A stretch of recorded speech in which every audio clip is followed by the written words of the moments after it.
Assalamualaikum warahmatullahi wabarakatuh. Alhamdulillah, nahmaduhu wa nasta'inuhu wa nastaghfiruh.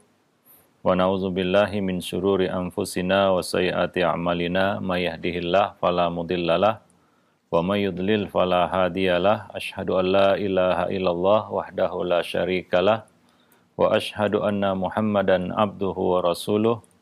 Ya ayyuhalladzina amanu ittaqullaha haqqa tuqatih wa la tamutunna illa wa antum muslimun. Amma ba'du, fa inna afdalal hadisi kitabullah wa khairal huda huda nabiyyina Muhammadin sallallahu alaihi wasallam wa syarrul umur muhdatsatuha wa kullu muhdatsatin bid'ah wa kullu bid'atin dhalalah wa kullu dhalalatin finnar. Para pemirsa kaum muslimin dan muslimat yang dimuliakan Allah, alhamdulillah pada kesempatan pagi ini Allah Subhanahu wa taala masih mencurahkan nikmat dan karunia-Nya kepada kita semua. Kita masih diberi kesehatan, keafiatan, kita masih dijaga di atas Islam dan iman. Dan pada kesempatan ini kita kembali bertemu dan melanjutkan pembahasan buku Mencetak Generasi Robbani. Kita sampai pada bab anak dan pendidikan seksual. Sebelumnya salawat dan salam tidak lupa kita limpahkan untuk Nabi kita Muhammad sallallahu alaihi wasallam, keluarga beliau, sahabat-sahabat beliau, dan siapa saja yang mengikuti sunnah beliau sampai hari kemudian. Para pemirsa kaum muslimin dan muslimat yang dimuliakan Allah, pada pertemuan yang lampau kita telah menjelaskan satu poin di dalam bab menjaga anak dan pendidikan seksual, yaitu adab istizan. Ini merupakan salah satu, ya kita katakan, adab yang mesti diajarkan kepada anak sedari kecil, yaitu mereka mengerti adab-adab meminta izin dan mengerti minta izin, ya. Karena mungkin budaya yang ada di beberapa tempat, istizan ini atau minta izin ini merupakan suatu perkara yang mungkin bertentangan ataupun tidak biasa dilakukan, ya, di beberapa tempat. Ya, sehingga mungkin orang bebas keluar masuk, ya, rumah, ya, tanpa ada batas, ya, mungkin karena merasa keluarga ataupun kerabat sehingga tidak perlu minta izin, ya. Dan ada juga ungkapan anggap saja rumah sendiri, ya, sehingga kadang-kadang istizan ini dianggap tidak perlu. Nah, ini tentunya keliru, ya, karena Nabi SAW menjelaskan, ya, bahwa syariat istizan ini li ajlil basar, ya, innama ju'ilal, ya, al istizan li ajlil min ajlil basar, ya, karena untuk menjaga pandangan, ya, untuk menjaga pandangan mata dari hal-hal yang tidak patut dan tidak boleh dilihat, ya, misalnya aurat, terlebih lagi aurat vital atau aurat mughalladah yang memang tidak boleh diperlihatkan atau dilihat oleh siapapun kecuali pasangan hidup. Ya, nah demikian. Maka dari itu adab istizan ini mesti dibiasakan ataupun dilatih sejak kecil. Pertama, anak itu tahu minta izin. Karena sebagian anak tidak tahu minta izin. Ya, dia masuk begitu saja ke rumah orang lain atau ke kamar orang lain, ya, tanpa minta izin. Mungkin dia tidak mengerti minta izin. Ya, yang kedua adalah adab di dalam minta izin. Nah, ini sudah kita jelaskan sebelumnya, mulai dari, ya, dia mengucapkan salam, mengetuk pintu, dan meminta izin, yaitu berkata, bolehkah aku masuk? Ya, kemudian adab mengetuk pintu juga, yaitu memberikan misalnya jeda antara satu ketukan dengan ketukan yang lain, tidak menghadap ke pintu, ya, dan memperkenalkan identitas diri, ya, sebelum masuk, ya. Ya, kita memperkenalkan siapa diri kita, kemudian mengucapkan salam dan menundukkan pandangan ketika masuk. Itu tidak menyorotkan pandangan mata secara liar ke sana kemari. Ini beberapa adab yang mesti juga diketahui oleh anak-anak kita. Nah, ya, demikian, ya. Ini perlu dibiasakan sejak kecil. Karena tentunya ya orang-orang mengatakan Allah bisa karena biasa.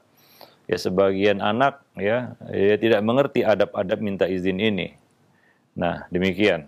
Jadi ini merupakan kita katakan pengantar ya ataupun tamhid ya bagi pendidikan seksual, yaitu dimulai dari menjaga pandangan, ya menjaga pandangan mata, karena mata itu adalah sahmun min sihami iblis, panah dari panah-panah iblis.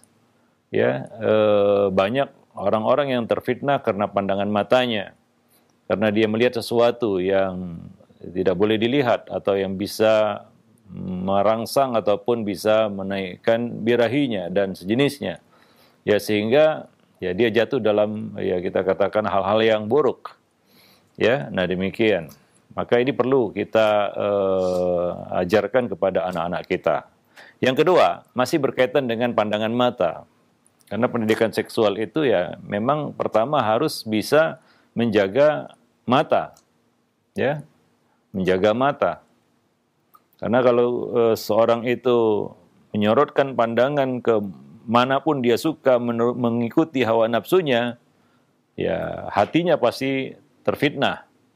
Ya, hatinya pasti terfitnah. Ya, maka dari itu tidak ada istilah cuci mata.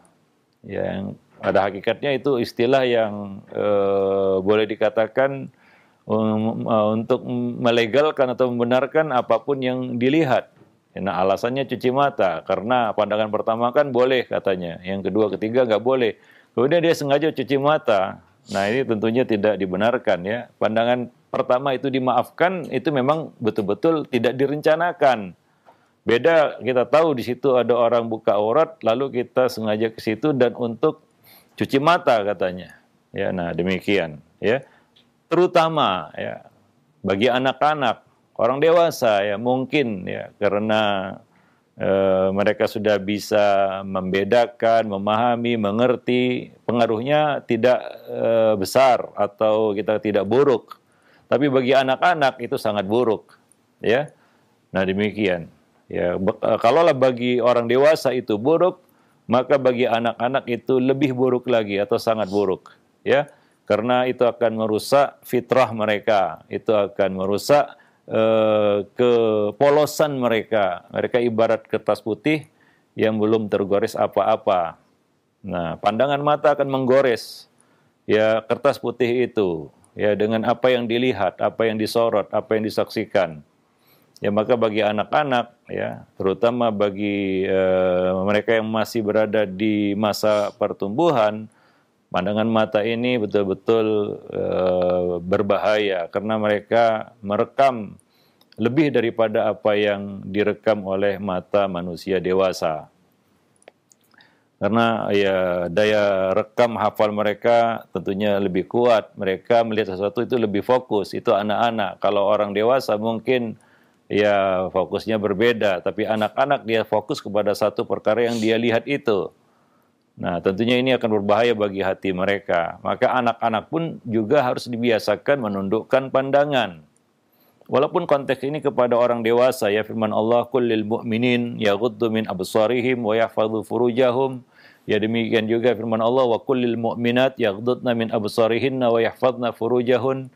Walaupun ya dasarnya ayat itu ditujukan kepada orang dewasa, namun ya anak-anak juga masuk ya dalam hal yang perlu kita sampaikan juga ini kepada mereka bahwa mereka perlu menundukkan pandangan ya. Nah, kalau melihat hal-hal yang tidak patut untuk dilihat, misalnya aurat orang lain, kadang-kadang tersingkap, kadang-kadang tertumbuk pandangannya ke situ, maka ini harus dipalingkan, harus dibiasakan untuk mengalihkan atau memalingkan pandangan ya dari hal-hal yang tidak patut untuk dilihat.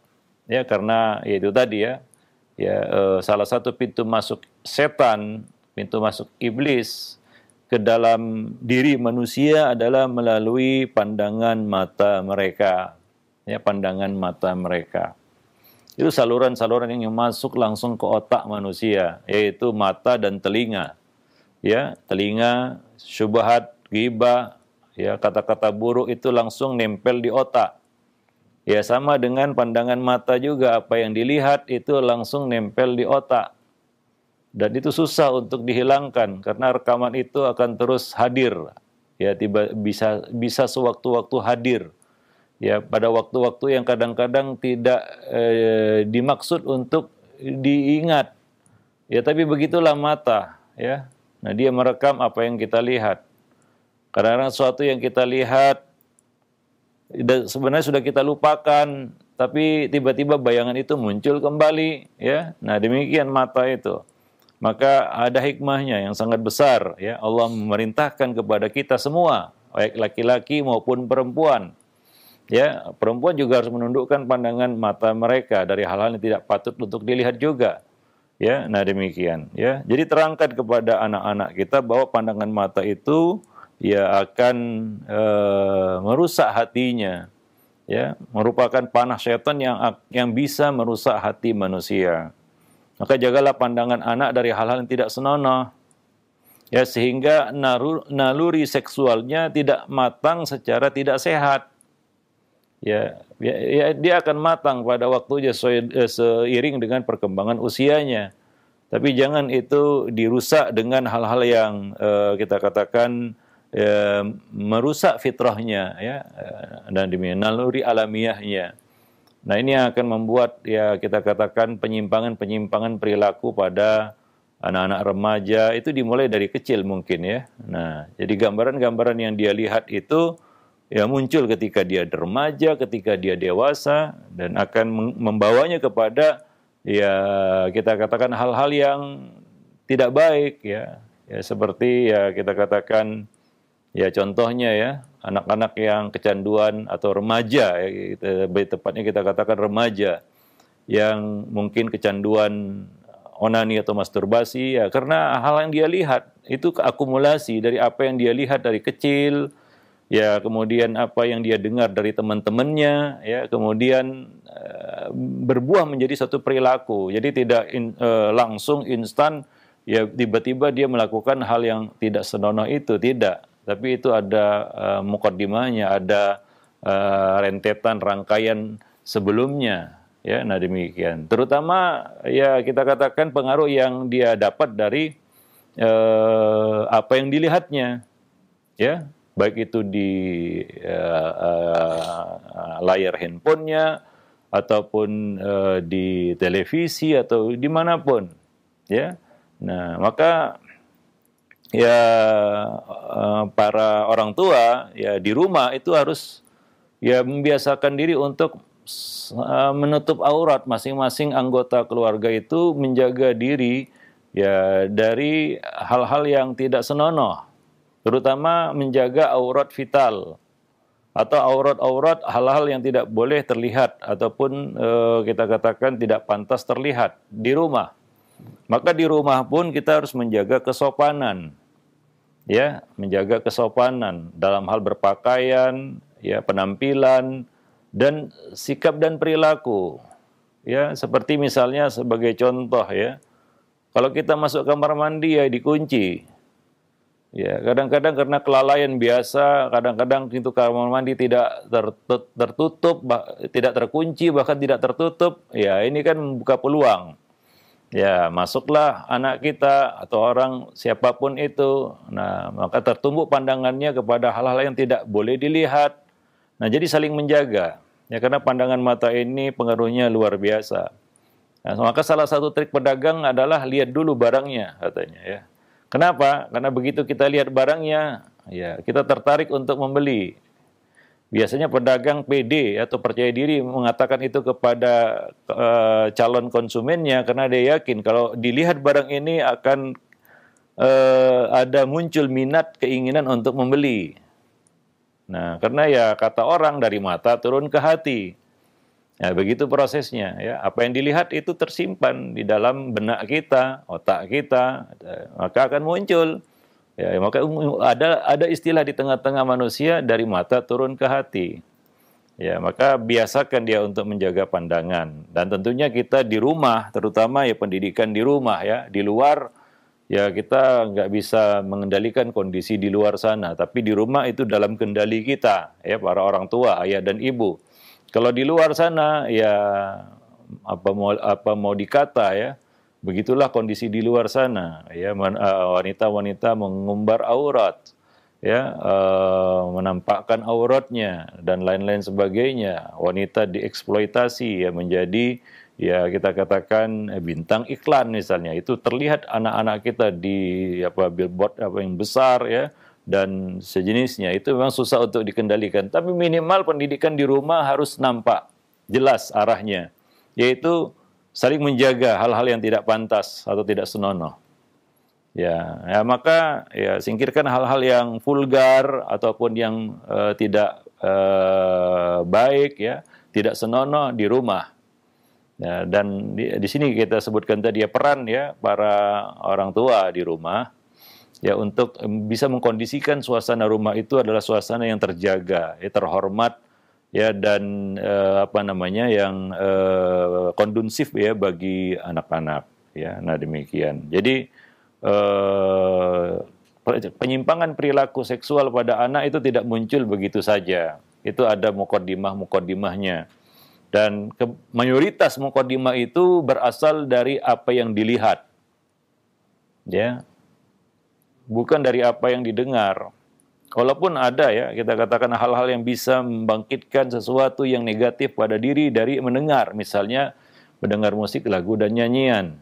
Yang kadang-kadang isinya itu adalah lahwal hadis yang mengajak untuk ya mengeksploitasi lawan jenis dan lain-lain sebagainya. Itulah isi musik, lagu, dan nyanyian itu. Dan itu mendorong. Ya. Memang ada pengaruhnya dari pendengaran juga. Ya, tapi dari apa yang dilihat itu lebih besar lagi. Maka hati-hati, sekarang kita hidup di zaman tontonan jadi tuntunan. Tuntunan jadi tontonan. Ya. Berapa banyak tontonan itu tidak layak untuk dilihat. Ya. Tapi sekarang dijadikan tuntunan.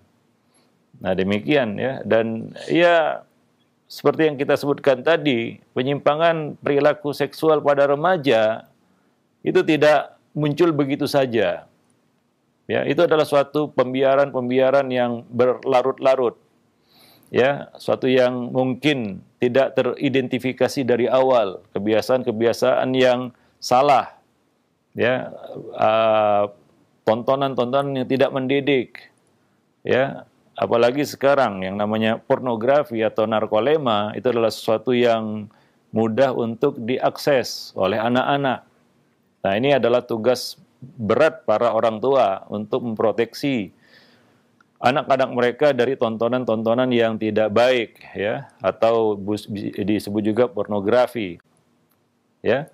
Nah, demikian. Dan di sini kita berhadapan dengan benda yang menjadi teman manusia hari ini, yaitu smartphone atau ponsel atau gadget. Ya, ini menjadi masalah serius hari ini, nggak bisa dipandang ringan.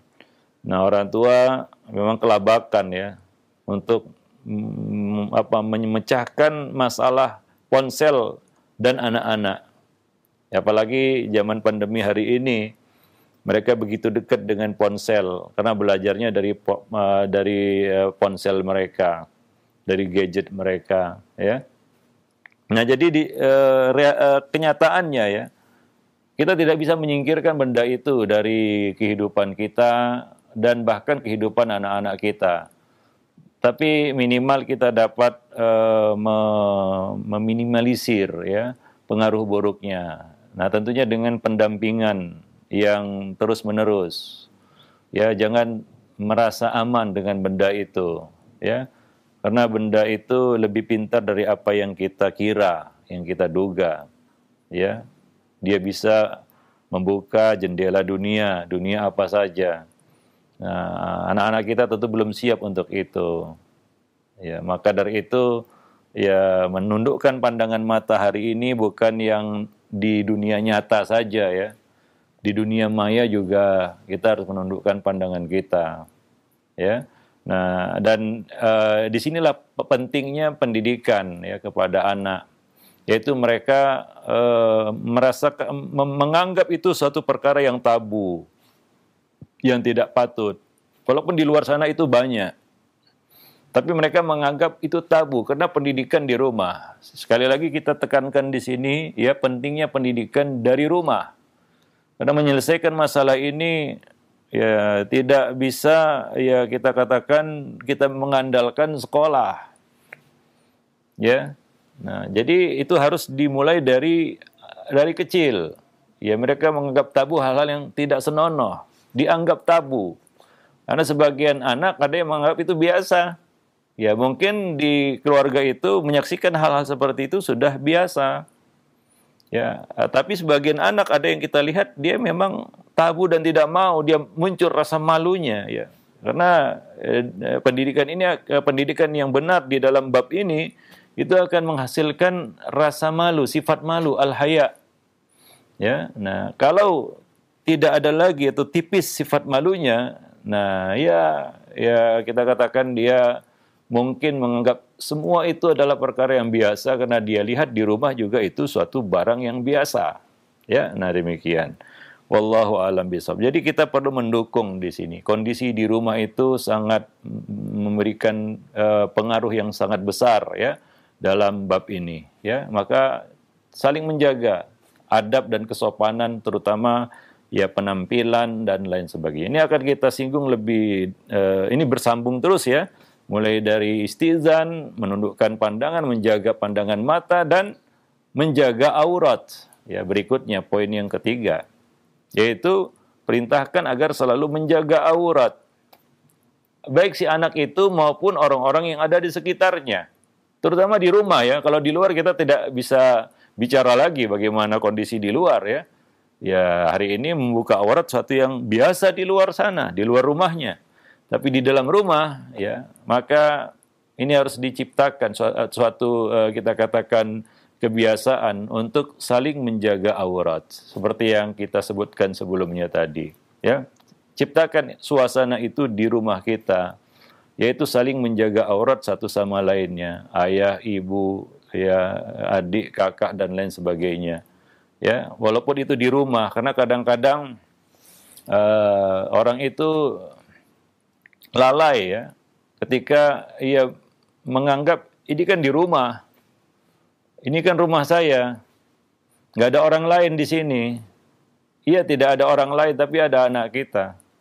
Oh, itu kan anak saya. Ya, bukan masalah itu anak orang lain atau anak kita, tapi ini demi menjaga pandangan matanya, ya, dan untuk menciptakan suatu image terhormat ya di rumah. Bahwa rumah itu adalah rumah terhormat, semua orang menjaga aurat di situ. Maka ya kepada ayah bunda, terutama ibu ya di sini ya, di rumah itu ada yang bertanya, Ustadz, kalau saya pakai pakaian seronok untuk suami saya boleh nggak? Ya boleh, tapi kalau bisa itu di kamar saja. Ya, kita pakai pakaian seperti itu di luar dilihat anak-anak, ya ini tidak baik bagi mereka tentunya ya. Nah, jadi harus dipisahkan juga. Ya, karena sebagian ya, terutama anak-anak kecil di sini ya. Ya, jangan remehkan pandangan anak kecil. Wah, dia masih kecil. Ya. Ya, masih kecil, tapi dia kan bisa melihat juga. Ya, apalagi dia sudah mumayyiz, sudah bisa merekam, mengetahui, memahami apa yang dilihatnya, didengarnya. Ya, nah jadi ini untuk kemaslahatan mereka. Maka saya katakan para istri yang mau mungkin berpakaian yang agak seronok untuk tampil seksi di depan suami mereka, silakan. Tapi jangan di depan anak-anak. Ingat tadi kan minta izinnya di depan suami, bukan di depan anak-anak. Maka pakailah itu mungkin di kamar tidur, di mana tidak ada anak kita. Di luar kita kembali berpakaian yang sopan di rumah ya, walaupun tidak komplit lengkap semua seperti kita keluar rumah, tapi pakaian yang sopan ya. Di sana ada ya, model pakaian rumah bagi wanita seperti misalnya daster dan sejenisnya. Ya pilih yang sopan begitu ya, yang menutup aurat-aurat yang ya vital ya. Ada di sana aurat ya secara umum, ada aurat mughallazah ya, namanya aurat vital ya. Nah, itu yang sama sekali tidak boleh terlihat, tersingkap pun nggak boleh Ya, kalau misalnya bagi seorang pria auratnya dari lutut sampai ke pusar kan ya. Nah, kalau tersingkap, kadang-kadang tersingkap, ya nampak paha mungkin nggak jadi masalah. Tersingkap ya. Ya kadang-kadang kan di rumah kita pakai sarung tersingkap. Ya, nah itu mungkin bisa ditolerir, masih batas toleransi. Tapi kalau aurat vital, nah ini suatu yang tidak boleh tersingkap sebenarnya, ya, tidak boleh terlihat sama sekali, harus dijaga baik-baik gitu. Ya, nah demikian. Jadi ini kondisi dalam rumah yang harus kita ya apa namanya kita kondisikan ya dengan baik ya sehingga image anak-anak itu terhadap perkara-perkara yang tidak senonoh ini adalah suatu perkara yang tabu ya hingga mereka secara fitrah naluri alamiah mereka menolak hal itu walaupun tersaji di depan mereka di luar sana. Ya, nah itu didesain dari rumah tentunya ya nggak bisa ya kita mengandalkan sekolah di sini ya ya mohon maaf saja memang nggak bisa ya karena mungkin fokusnya di sekolah bukan kepada hal-hal seperti ini ya pendidikan seksual kan merupakan suatu yang mungkin belum tersentuh di sekolah ya mungkin karena mereka juga bingung bagaimana untuk menjelaskan hal-hal seperti ini kepada anak-anak yang mungkin latar belakangnya berbeda. Nah, disinilah peran orang tua ya yang nggak boleh lengah ya. Nah demikian. Wallahu a'lam bishawab. Taib. Dan yang ketiga di sini, jadi menundukkan pandangan itu ya baik itu di dunia nyata maupun di dunia maya ya. Nah mungkin menundukkan pandangan di dunia maya ya ketika kita berselancar di dunia maya ya tentunya mungkin lebih apa ya lebih hati-hati lagi ya. Nah demikian. Wallahu a'lam bishawab. Salah satu candu yang berbahaya bagi generasi muda hari ini, terutama para remaja, adalah narkolema, narkotika lewat mata. Ya, yang ternyata pengaruh buruknya terhadap otak lebih besar. Daya rusaknya terhadap otak itu lebih besar daripada narkoba atau narkotika. Ya, yang ada penelitian anak yang kecanduan pornografi dengan anak yang kecanduan narkotika, ternyata kerusakan otak yang dialami anak yang kecanduan narkolema ini itu lebih parah daripada anak yang kecanduan narkotika. Dua-duanya jelas buruk ya. Nah demikian. Wallahu a'lam bishawab. Nah, karena orang yang kecanduan narkolema itu seperti OTG, orang tanpa gejala. Ya, akan tetapi ya dalamannya sudah rusak begitu ya. Dalamannya sudah rusak. Beda dengan orang kecanduan narkotika ya ketahuan ya dari bicaranya mungkin atau dari sikap perilakunya ya. Nah, wallahu a'lam bishawab. Taib. Hingga ada satu kasus ya.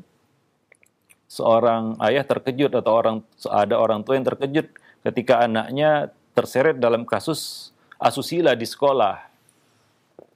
Ya, misalnya liwat dan sejenisnya. Ya. Nah, orang tuanya terkejut karena merasa anaknya di rumah baik-baik saja begitu. Ya, ada gejala-gejala atau hal-hal yang mencurigakan mengarah ke situ. Ya. Nah, ya ternyata itu terjadi dan banyak terjadi juga tanpa terdeteksi seperti OTG tadi, orang tanpa gejala. Tiba-tiba ya ketika ya kita katakan mungkin ketangkap basah istilahnya baru ketahuan ya. Nah, para orang tua bisa terkejut itu dan tidak menyangka. Ya begitulah. Ya. Nah, selidik punya selidik, kebanyakan kasus-kasus terjadi karena apa yang mereka saksikan, ya, baik itu pada waktu kecil atau ketika mereka sudah dewasa ataupun remaja. Itu apa yang mereka saksikan. Ya, mungkin beberapa waktu yang lampau mereka saksikan itu. Ya, atau tanpa sengaja mereka saksikan itu. Ada seorang anak jatuh dalam kasus ya asusila di sekolah ya liwat. Ini masalah ya mungkin ini masalah yang penyimpangan seksual yang menjadi PR juga bagi semua pihak ya. Nah, selidik punya selidik kenapa setelah diinterogasi anak ini kenapa punya kecenderungan seperti itu. Apa jawabnya? Jawabnya sangat mengejutkan dan membuat shock orang tuanya. Ia berkata, saya melihat itu di handphone orang tua saya, katanya. Dari pengakuannya. Jadi begitu dahsyatnya pengaruh pandangan mata ini. Maka pendidikan seksual itu harus dimulai dari pintu masuknya, yaitu mata. Ya, mata. Itulah pintu masuknya. Ya, kalau pintu gerbang ini tidak kokoh atau bahkan terbuka, ya sudah, bablaslah semuanya. Ya, para pemirsa dan para pendengar yang dimuliakan Allah. Taib. Maka hati-hati dengan tontonan-tontonan yang ada di rumah, ya. Apapun itu bentuknya, mau itu handphone, gadget, televisi, laptop, ya, komputer dan lain-lain sebagainya, ya. Nah, demikian. Wallahu a'lam bishawab. Yang ketiga, masuk kepada bab ataupun poin perintahkan anak agar selalu menjaga aurat, mengerti aurat. Tadi kita sebutkan batas-batas aurat. Bagi anak laki-laki dari pusar sampai ke lutut. Ya. Bagi anak perempuan seluruh tubuhnya kecuali wajah dan telapak tangan. Mereka harus mengerti ini. Itu ada bagian-bagian harus ditutupi. Kenapa di dalam Islam ada syariat menjaga aurat? Sekali lagi semuanya karena pandangan mata. Semuanya karena mata. Min ajlil basar. Ya.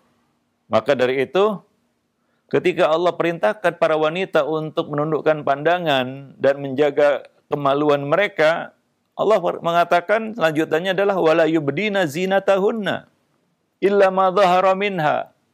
Dan dalam mereka tidak menampakkan perhiasan mereka kecuali yang nampak darinya, yaitu dalam tafsir disebutkan ini adalah maksudnya adalah wajah dan telapak tangan.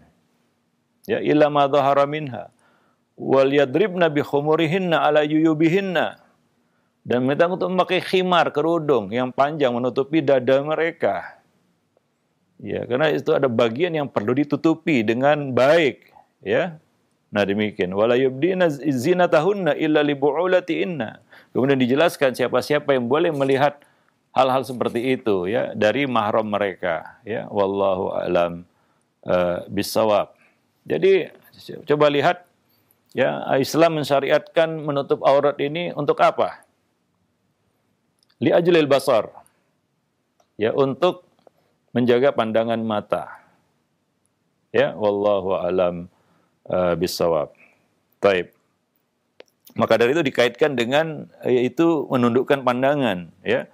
Memakai khimar, kerudung sampai ke dada, ini khusus untuk wanita, ya. Ya, karena di situ ada bagian yang mesti dia tutupi. Ya, nah di sana ada aurat-aurat yang vital yang sama sekali tidak boleh untuk dinampakkan ataupun ditonjolkan.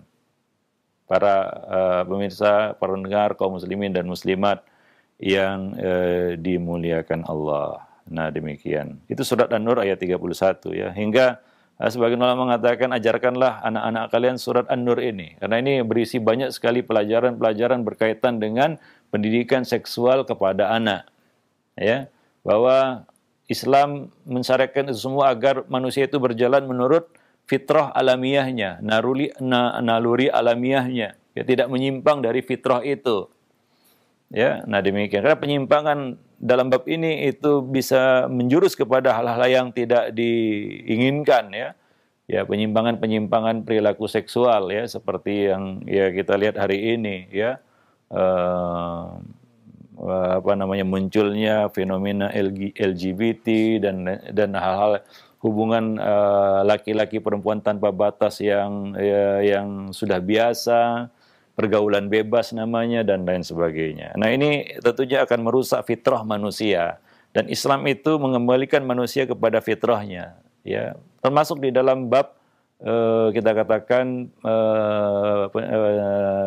naluri alamiah manusia ini itu kecenderungan seksualnya, ya. Nah, demikian. Itu semua dijaga di dalam Islam. Islam adalah agama yang kafah, sempurna, komplit, ya. Semua sendi kehidupan manusia itu dibicarakan, diatur dan disinggung. Apalagi bab besar seperti ini. Nah, demikian juga di dalam surat Al-Ahzab Allah mengatakan perintah untuk menutup aurat. Ya ayyuhan nabiyyu qul li azwajika wa banatika wa nisa'il mu'minin yudnina 'alaihinna min jalabibihinna. Wahai Nabi, katakanlah kepada istri-istrimu, anak-anak perempuanmu dan istri-istri orang-orang yang beriman, hendaklah mereka menjulurkan jilbab mereka ke seluruh tubuh mereka. Ya, menutup aurat. Jadi khususnya kepada anak perempuan yang tentunya bagian auratnya lebih banyak ya, secara khusus itu. Ya, tentang syariat, syarat-syarat pakaian, syariat berpakaian di dalam Islam, apa itu jilbab yang syar'i, jilbab yang tidak syar'i, apa saja ketentuan-ketentuannya, ya sampaikan juga kepadanya bukan hanya sekedar menutup ya, tapi juga tidak menonjolkan. Maka syaratnya adalah tidak transparan atau tembus pandang dan tidak sempit, ketat, artinya lebar, sehingga tidak membentuk tubuh, tidak menampilkan apa yang ada di balik itu karena tipisnya. Nah, demikian ya, wallahu a'lam bishawab. Jadi pakai itu bukan hanya sekedar zinah atau perhiasan ya, tapi juga merupakan bagian dari kehidupan kita untuk ya menjaga kehormatan ya. Selain dia adalah perhiasan, dia juga ada alat untuk menjaga marwah dan kehormatan kita. Maka orang itu dapat dinilai dari cara berpakaiannya juga ya. Kalau dia berpakaian yang sopan, menjaga ketat auratnya, ini adalah orang yang terhormat. Nah, demikian ya. Nah, kepada anak-anak perempuan juga dilatih untuk menutup aurat mereka dengan baik ya. Nah, demikian. Wallahu a'lam bishawab. Nah, jadi demikian ya hal-hal yang perlu kita ajarkan kepada anak berkaitan dengan pendidikan seksual ya. Nanti masih banyak lagi hal yang kita bicarakan di dalam bab ini karena ini adalah bab yang sangat luas sebenarnya ya, yang mesti ada ya disentuh oleh para orang tua. Jangan ini menjadi suatu bagian yang tidak tersentuh. Ya, merasa mungkin orang tua bingung bagaimana menjelaskan hal-hal seperti ini kepada anak, dari mana masuknya, bagaimana memulainya ya. Nah, ya jadi banyak orang tua hingga menyampingkan masalah-masalah seperti ini sehingga biarkan saja nanti mereka ngerti sendiri. Tidak, mereka tidak akan ngerti sendiri. Tadi kita sebutkan kunci dalam pendidikan seksual pada anak adalah ya dari pandangan mata ya, karena itulah pintu masuknya. Ya, penyimpangan perilaku seksual pada anak, khususnya remaja di sini ya, itu dimulai dari pandangan yang tidak terjaga. Wallahu a'lam bishawab. Ya. Nah, demikian ya apa yang bisa kita sampaikan dalam kesempatan pagi ini, mudah-mudahan ya bermanfaat, dan untuk selanjutnya kita beri kesempatan kepada para pemirsa sekalian untuk bertanya berkaitan dengan masalah yang kita bicarakan pagi ini. Wallahu a'lam bishawab. Ya, baik. Syukran jazakallah khair, barakallahu fiik kepada Ustaz yang sudah memberikan penjelasan mengenai anak dan pendidikan seksual, diambil dari buku Mencetak Generasi Robbani yang mudah-mudahan menjadi sesuatu yang bermanfaat untuk kita semua, terkhusus bagi orang tua yang bisa atau mendidik anak-anaknya menjadi anak-anak yang soleh dan soleha. Dan selanjutnya kami buka sesi interaktif, sesi soal jawab. Silahkan bagi Anda para pemerhati roja sekalian yang ingin bertanya, Anda bisa mengirimkan pertanyaan di nomor layanan pesan singkat. Dan sekali lagi kami harapkan untuk pertanyaan disesuaikan dengan pembahasan kita di kesempatan pagi hari ini. Baik, yang pertama Ustaz, ada pertanyaan dari M. Imam Robbani yang berada di Sukabumi, Jawa Barat. Assalamualaikum warahmatullahi wabarakatuh. Ya Ustaz, apakah diperbolehkan seorang anak kecil mempelajari fikih dewasa seperti fikih tentang nikah, fikih tentang bab nikah, rumah tangga, dan yang lainnya, padahal dia belum balik Ustaz? Apakah hal tersebut baik untuk pendidikan mereka Ustaz? Ya, itu materi bukan untuk usia mereka ya. Ya, jadi Ibnu Abbas mengatakan tentang alim Rabbani ya, pendidik Rabbani. Apa itu? Sifat mereka alladzi yurabbin nas min sigaril ilmi qabla kibarihi. Yang mentarbiyah, yang mendidik manusia dari sigharil ilmi, ya, ilmu-ilmu yang dasar, sampai kepada kibaril ilmi, ilmu-ilmu yang tinggi. Artinya materi yang kita sampaikan kepada anak juga harus disesuaikan dengan usia mereka. Ya, apakah mereka bisa menalarnya? Ya, misalnya adab-adab jima yang mungkin bukan waktunya ya kita sampaikan kepada, ya bukan itu pendidikan seksual. Jangan, ya, karena kadang-kadang ketika kita mengatakan, nah ini pentingnya pendidikan seksual kepada anak, ya langsung apa namanya, image-nya ataupun kita katakan pemahamannya langsung kepada hal yang seperti itu, ya. Bukan itu maksudnya di sini. Kalau kita mengajarkan bagaimana adab jima, bukan. Anak-anak bukan kontennya seperti itu, ya. Yang perlu disampaikan kepada mereka itu bukan materi mereka, ya. Jadi makanya kita singgung di sini masalah anak dan pendidikan seksual yang perlu kita ajarkan kepada anak itu berkaitan dengan apa? Untuk menjaga naluri alamiah mereka, fitrah mereka, ya, supaya tidak menyimpang. Nah, itu yang kita maksud di sini, ya, bukan ya hal-hal yang untuk orang dewasa. Ya, nah ada buku bacaan orang dewasa yang jangan dibaca oleh anak-anak. Nah, demikian, ya. Jadi ajarkan hal-hal yang penting dulu, ya, untuk diketahui oleh anak-anak. Misalnya bab-bab dasar di dalam akidah, keimanan, apa yang disampaikan, pelajaran disampaikan Nabi kepada seorang bocah, ya gulam, inni u'allimuka kalimat, ihfadillah yahfadka, ihfadillah tajid tujahak. Coba lihat muraqabah, menanamkan sifat malu pada anak, adab, itu yang lebih kita tekankan kepada mereka. Bukan hal-hal seperti ini, ya. Itu nanti ada masanya. Bukan sekarang, begitu ya. Bukan ketika mereka masih kanak-kanak, bahkan di bawah 10 tahun, belum balik tadi katanya. Ya, belum waktunya mereka mendengarkan ataupun menyelami masalah-masalah seperti itu. Poin yang paling penting untuk kita tekankan kepada anak-anak, ya. Ya, anak-anak, ya, terutama bawah 10 tahun adalah akidah dasar dan adab,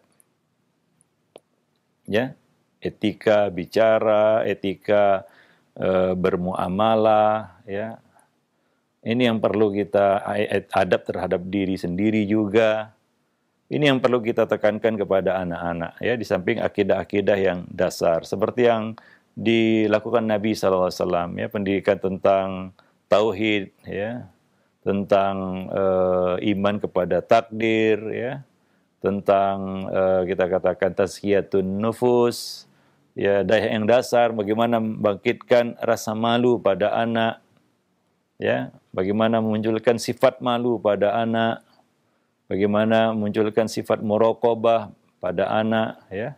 Nah, demikian seperti yang Nabi ajarkan kepada Abdullah bin Abbas ketika ia masih kecil waktu itu, ya. Nah, demikian. Wallahu a'lam bishawab. Jadi bukan hal-hal yang konsumsi orang dewasa, ya. Dia juga nggak ngerti ini apa ini, ya.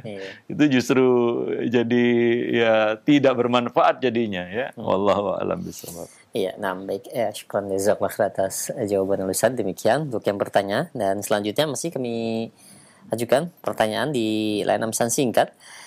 Ya Ustaz, saya memiliki saudara yang sering saling mengunjungi, baik itu keponakan ataupun sepupu. Yang menjadi pertanyaan, saya memiliki anak yang sudah balik dan sepupu yang suka main ke rumah, ataupun anak saya yang suka main ke rumah sepupu tersebut. Bolehkah terlihat masing-masing auratnya Ustaz dengan lawan jenis dari sepupu tersebut? Ya, tentunya sepupu ini kan bukan mahram, ya. Bukan mahram. Iya, jadi dijagalah. Ya, karena itu bukan mahramnya, ya. Dan juga, ya, walaupun dia masih kanak-kanak, ya, tapi dia harus tahu ini adalah nanti akan ada di sini, ya, penjelasan tentang mahram. Ini itu salah satu bab pendidikan seksual. Anak itu harus mengerti siapa mahramnya, ya, sehingga, ya, dia bisa ketika tiba waktunya dia harus menjaga diri dan membatasi diri dari orang-orang tersebut, dia sudah terbiasa, ya. Hingga kadang-kadang sebagian orang yang mungkin sudah dibiasakan, ya, sehingga ketika sudah waktunya untuk dibatasi nggak bisa dibatasi karena terlanjur akrab. Nah, ini masalahnya, ya. Budaya kita di Indonesia ini ya keakraban kan begitu, ya, keramah tamahan. Kadang-kadang itu disalahartikan menjadi sesuatu yang tanpa batas, ya, hingga tidak mengenal batasan mahram karena dianggap sudah keluarga kan begitu, ya. Padahal itu bukan mahram. Maka ya perlu dilatih dan diinformasikan sejak kecil tentang masalah-masalah ini kepada mereka, ya, membiasakan mereka untuk menutup aurat, ya, dengan baik. Itu kebiasaan sebenarnya semua, ya. Anak yang biasa menjaga auratnya, dia jaga auratnya. Yang tidak terbiasa, ya dia biasa menampakkannya, kan begitu. Wallahu a'lam bishawab. Ya, nah. Iya, baik. Terima kasih banyak, syukran jazakallahu khair atas jawabannya. Demikian, dan selanjutnya kami angkat kembali pertanyaan di layanan pesan singkat. Ustaz, saya pernah menyimak penjelasan Ustadz bahwa Nabi SAW dalam mendidik anak tidak pernah dengan amarah sekalipun. Apakah hal ini maksudnya kita dilarang marah kepada anak walaupun dalam rangka mendidik?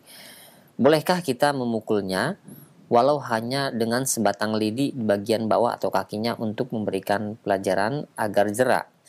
Nah, bagaimana pula dengan Nabi yang memukul Anas bin Malik dengan batang siwak? Apakah hal tersebut bisa dikatakan bukan marah atau bagaimana, Ustaz?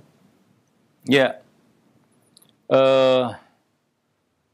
kita bedakan di sini, ya, anak bawah 10 tahun dengan anak yang sudah balik atau remaja di atas 10 tahun, ya. Kepada anak di bawah 10 tahun, Nabi juga mengatakan, ya, Wumru auladakum bis-shalah wa hum abna'u sab'i sinin. Perintahkan anak-anakmu untuk salat di usia 7 tahun. Wadribuhum 'alaiha wa hum abna'u asyri sinin. Dan pukullah mereka kalau tidak mengerjakannya di usia 10 tahun. Artinya di bawah itu tidak ada izin untuk memukul mereka, ya.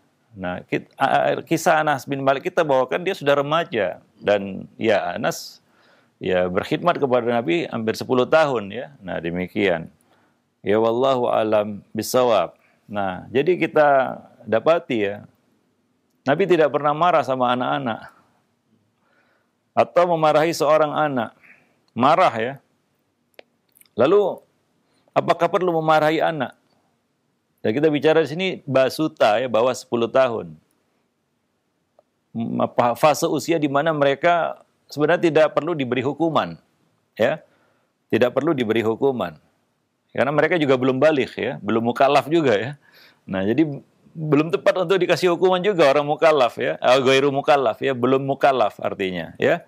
Nah, demikian. Ya, belum tepat untuk dikasih hukuman dan mereka akan merespon negatif hukuman di usia seperti itu, ya.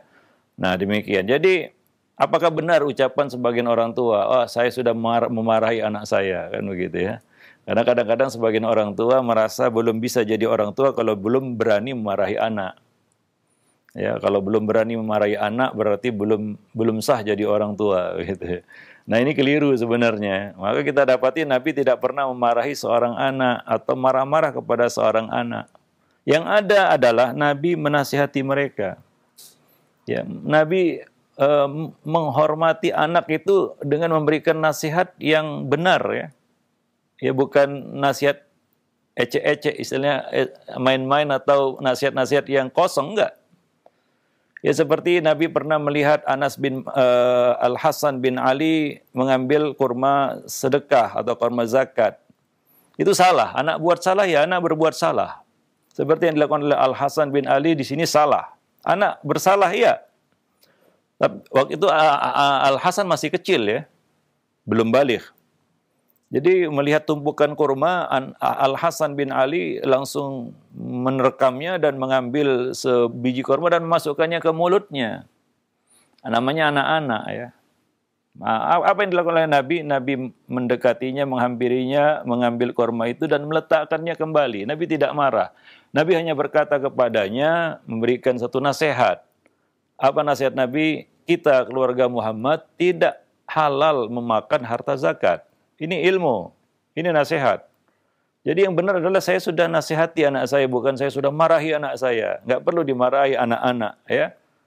Ya, itu suatu kekonyolan yang dilakukan oleh para orang tua, yaitu marah kepada anak-anak mereka yang belum balik, bawah 10 tahun. Ya, mereka belum bisa menalar, mereka belum bisa mengerti marah kita.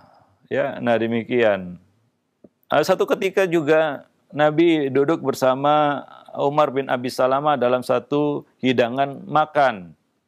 Ya, namanya anak-anak ya di meja hidangan itu dia mengambil sana sini ya. Salah itu salah, anak berbuat salah ya. Makanya perlu ditarbiyah ya. Perlu dididik karena dia akan banyak buat salah. Jadi jangan heboh sekali atau macam murka sekali ketika anak buat salah. Ya anak berbuat salah ya memang dia ya orang dewasa aja mahlul khata' wan nisyan, apalagi anak-anak kan begitu ya. Nah, jadi itu terjadi di depan Nabi. Apa yang dilakukan oleh Nabi? Nabi marah kepadanya? Tidak. Nabi memanggilnya dengan santun dan berkata, "Ya gulam, samillah wa kul biyaminik wa kul mimma yalik." Ya, Nabi memberikan nasihat, tidak memarahinya, ya. Nabi tidak mengusirnya, sana anak-anak jangan di sini, gitu ya. Karena orang tua kan seperti itu, ya. Nah, Nabi coba ya memanusiakan seorang anak dan menganggapnya dia adalah seorang insan yang perlu mendengar nasihat juga. Ya, Nabi berkata kepadanya, "Wahai gulam, ya wahai bocah, makanlah dengan baca bismillah, makanlah pakai tangan kanan, ambil makanan yang terdekat." Begitu santunnya Nabi SAW.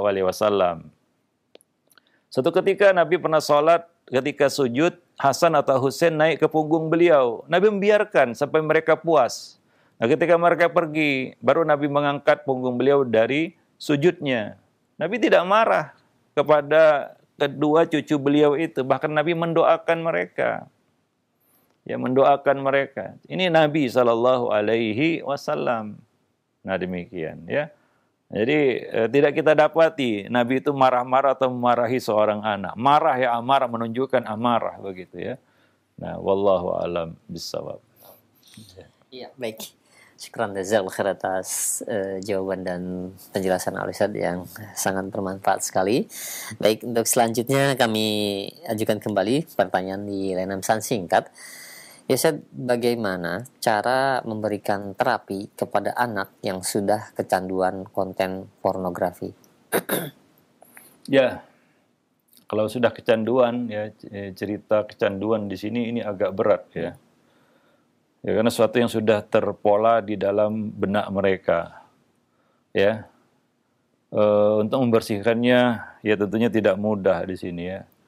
Ya, kecanduan apapun itu ya. Benda-benda candu apapun itu, ya cabai aja lah misalnya mengandung candu juga. Kalau kecanduan cabai, bisa kita tinggalkan itu dalam waktu sesingkat-singkatnya.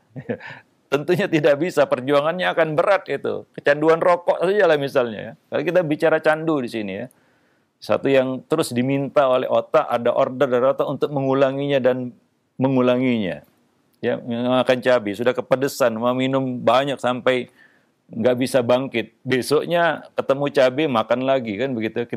Ketemu sambal makan lagi. Lupa ya kepada apa penderitaan yang terjadi sebelumnya.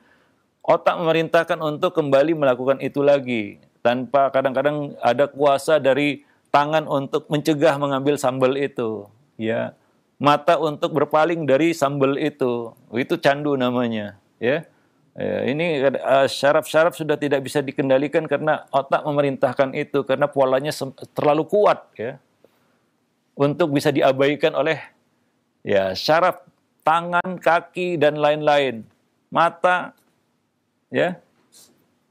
Ya, demikian itu kalau kita cerita kecanduan. Ya, maka coba lihat orang yang kecanduan narkoba ya sampai bergetar tubuhnya ya, dia tubuhnya tidak bisa mengendalikan ya perintah order dari otak itu karena pola yang sudah sedemikian kuat tertanam ya di dalam benaknya. Maka artinya apa? Butuh perjuangan yang kuat, berat ya untuk bisa menghapus semua itu, dan itu tidak mudah tentunya. Ya, tentunya tidak mudah. Untuk ya kita katakan obat dari rokok misalnya, itu tidak mudah. Kalau ada yang berhasil itu luar biasa. Ya, perlu diapresiasi orang yang berhasil melepaskan kecanduannya dari rokok misalnya. Ya, apalagi dari narkoba yang jelas-jelas telah meracuni darahnya, ya, meracuni pikirannya. Demikian juga narkolema ini yang sudah kita singgung sebelumnya, narkotika lewat mata. Tadi kan sudah kita sebutkan ya, penelitian menunjukkan bahwa kerusakan otak akibat narkolema itu lebih besar daripada kecanduan narkotika sekalipun. Ya, maka caranya bagaimana kita ya tentunya tidak boleh berputus asa ya, ya menjauhkannya dari sebab-sebabnya.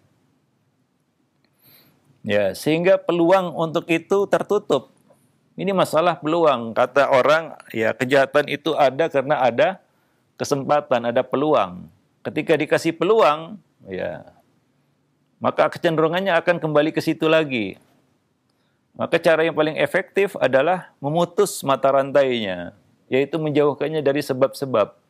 Dan itu yang terjadi ya. Kemarin kita juga sudah bicarakan, ya orang yang bertaubat dari dosa membunuh, ya, dia tidak akan bisa lepas dari dosa itu bisa saja kembali pada dirinya kalau dia tidak meninggalkan sebabnya. Sebabnya ternyata lingkungan. Maka seorang alim menganjurkannya supaya dia pergi dari lingkungan itu, menjauh dari lingkungan itu. Ya. Nah, itu cara yang paling efektif. Ya.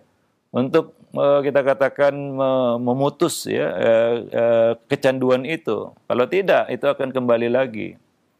Ya, maka coba cari tahu apa sebabnya. Ya, anak itu menjadi mungkin ya karena interaksi tanpa batas dengan gadgetnya. Ya ini yang harus diberesin. Ya, kalau ini nggak beres nggak akan selesai.